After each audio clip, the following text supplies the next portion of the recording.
On entend souvent qu'il faut redevenir comme tout le monde. Mais la normalité, c'est quoi? Et si on arrêtait en fait de se comparer?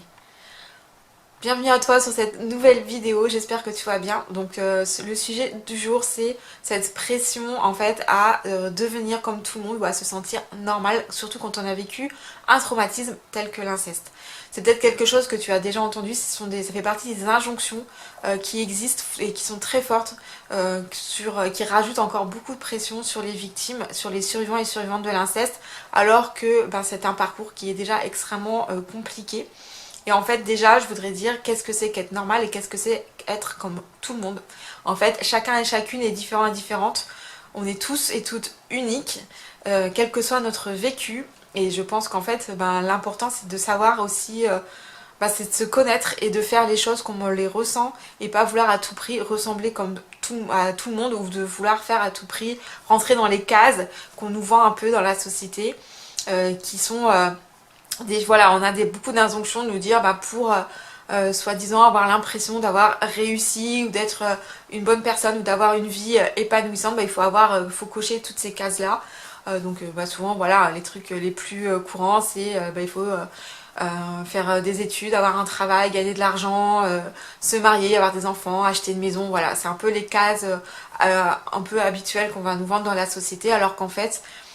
on est tous et toutes différents et différentes, et qu'en fait ce qui va t'apporter à toi du bonheur, ce qui va te donner l'impression d'avoir réussi va être différent que ce que moi je définis comme étant une réussite, ou que comme ton voisin ou comme n'importe qui. En fait, on a toutes et tous une propre définition de le fait de réussir sa vie, d'être heureux, de se sentir bien. Et on se met souvent une pression du coup vraiment pour pouvoir rentrer dans les cases de la normalité, parce que en fait on nous vend un peu une idée qu'on est tous et tous pareils et qu'on a toutes et toutes besoin des mêmes choses, alors que c'est pas forcément la réalité. Je pense aussi que la société, elle a pas du tout envie de voir ce que l'on vit, parce que en fait elle passe complètement à côté de la des problématiques qui existent autour de l'inceste. C'est-à-dire que la société actuelle, que ce soit la politique, la justice, aussi tout ce qui est médical, mais vraiment la société en général faillit en fait dans le fait de protéger les enfants et d'éviter que ce genre de choses arrivent. Et elle faillit aussi dans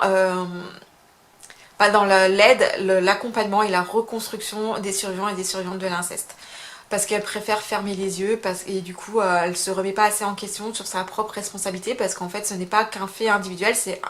vraiment un fait sociétal, ce genre de violence, et ça regarde tout le monde, et que chacun et chacune a une responsabilité face à chaque victime.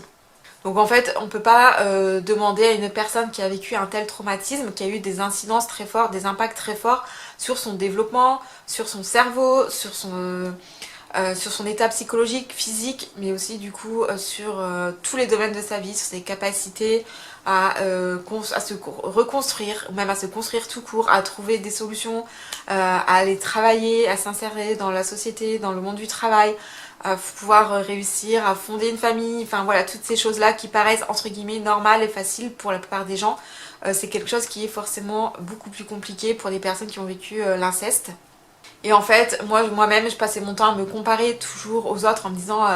j'ai l'impression que tout le monde vivait et que moi j'étais... tu sais, c'est un peu comme quand tu regardes une vitrine, je sais pas, de quelque chose qui te fait envie, d'une boulangerie ou je ne sais quoi, et que t'as pas les moyens ou tu as pas la possibilité de rentrer dans ce magasin et de pouvoir acheter ce que tu souhaites. C'est un peu ça, moi j'ai toujours l'impression de passer ma vie à regarder à travers une vitre les autres avancer, vivre, réaliser des fois des choses que j'avais envie de faire moi-même et que je n'y arrivais pas.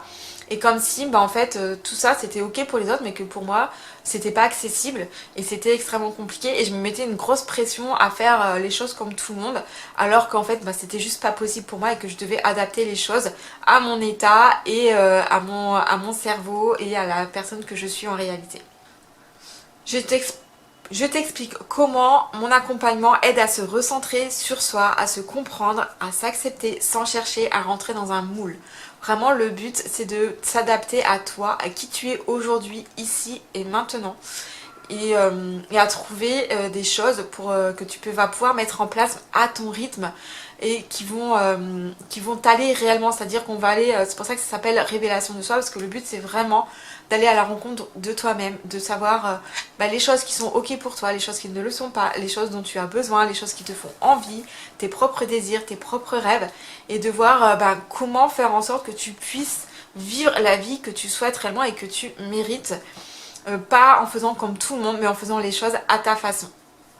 Parce que le but en fait c'est pas de rentrer dans un moule qui ne te convient pas, qui va faire que de toute manière tu te sentiras pas bien et que ça va déclencher plein d'autres choses chez toi, plein d'autres, peut-être des symptômes de stress post-traumatique, peut-être de l'anxiété et surtout une impression que tu n'es pas à ta place. Et le but c'est vraiment que tu puisses trouver ta place et te sentir pleinement vivante et pleinement présente dans ta vie. Donc vraiment le message que je souhaite faire passer aujourd'hui, c'est que tu n'es pas seule et qu'il existe des espaces pour avancer à ton rythme.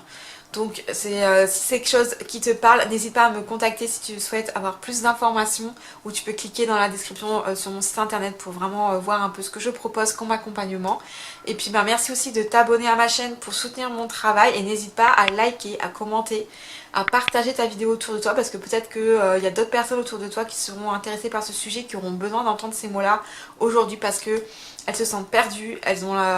l'impression de ne pas faire partie de ce monde, de ne pas avoir leur place parmi nous, ou l'impression de ne pas être normale et de ne pas réussir, peu importe les efforts qu'elles font,